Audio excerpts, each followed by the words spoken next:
Hello and welcome to Module 3, Lesson 3, and this is where we're going to get down to actually writing your post. And I'm going to take you through the different elements of creating a post that is really going to add value and attract your audience. So let's dive straight in with the first and most important part of your post, and that is your headline. If you don't get this right, no one's going to click on the post, and all the other work and effort and research and planning that you've put in will be for nothing. So your headline needs attention, it needs thought, and it needs time. Now I've actually done a completely separate post about headlines, which I'm going to link to below, because there's loads of good information in there for when it comes to writing your headlines. But for this video, I want to just stress, don't just write out any old headline, give it some thought, think about those keywords that you've looked at, that you've decided, make sure they're incorporated, and make sure that you're both telling your audience what they can expect, but also teasing them slightly so that they're tempted to click. So give it some thought.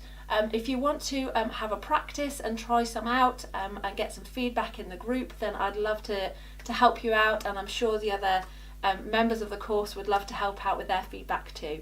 I'd also highly recommend a tool called from CoSchedule, who are a scheduling tool, as the name suggests, but they also have a headline analyzer, again completely free to use but really helpful to give you an idea of the types of things that make a good headline.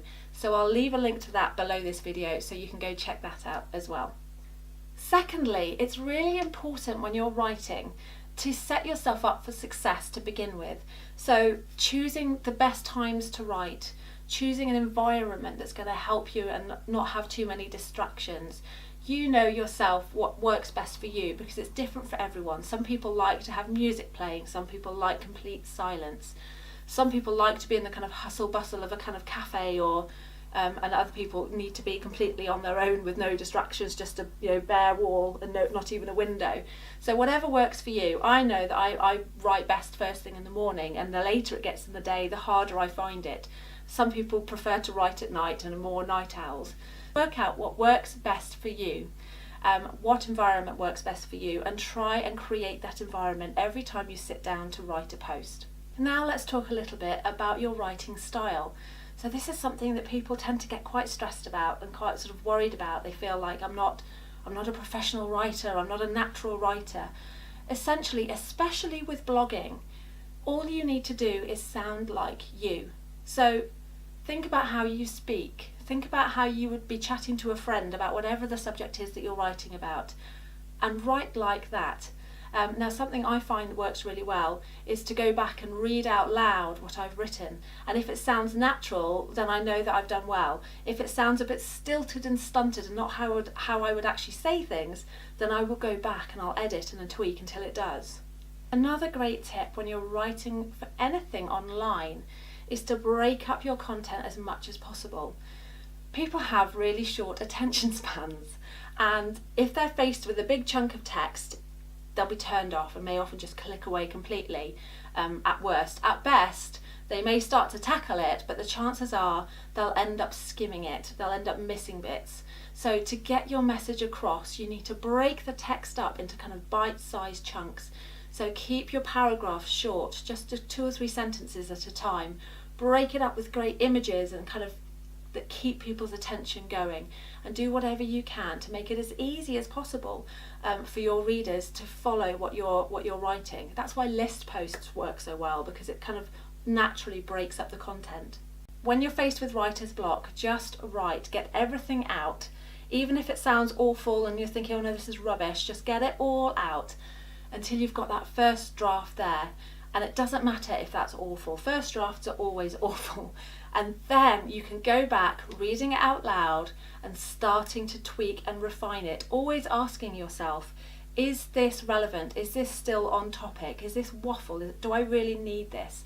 And sometimes you need to be brutal and cut stuff out, even if you don't want to, if it's not relevant and if it's not taking your reader in a direction that they're meant to be going in, then cut it. And that's a much easier process than trying to edit as you go. So get that first draft out and then go back and edit it. And then lastly, proofread. proofread. Chances are, I mean, sometimes mistakes still slip through, but as much as possible you want to cut those errors out.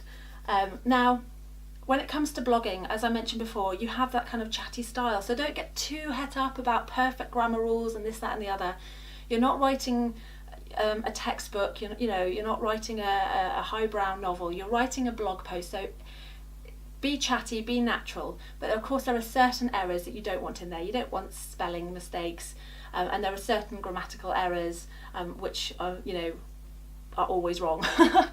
So just go through and proofread and prune out any mistakes you see, prune out where things don't sound quite right, and if possible get someone else to proofread for you as well, because a second pair of eyes will often spot things that you don't yourself because you've been looking at it so much. There are also tools out there that can help you, things like Grammarly, so if that's helpful for you, then go and check out one of those tools. I'll leave a link for you.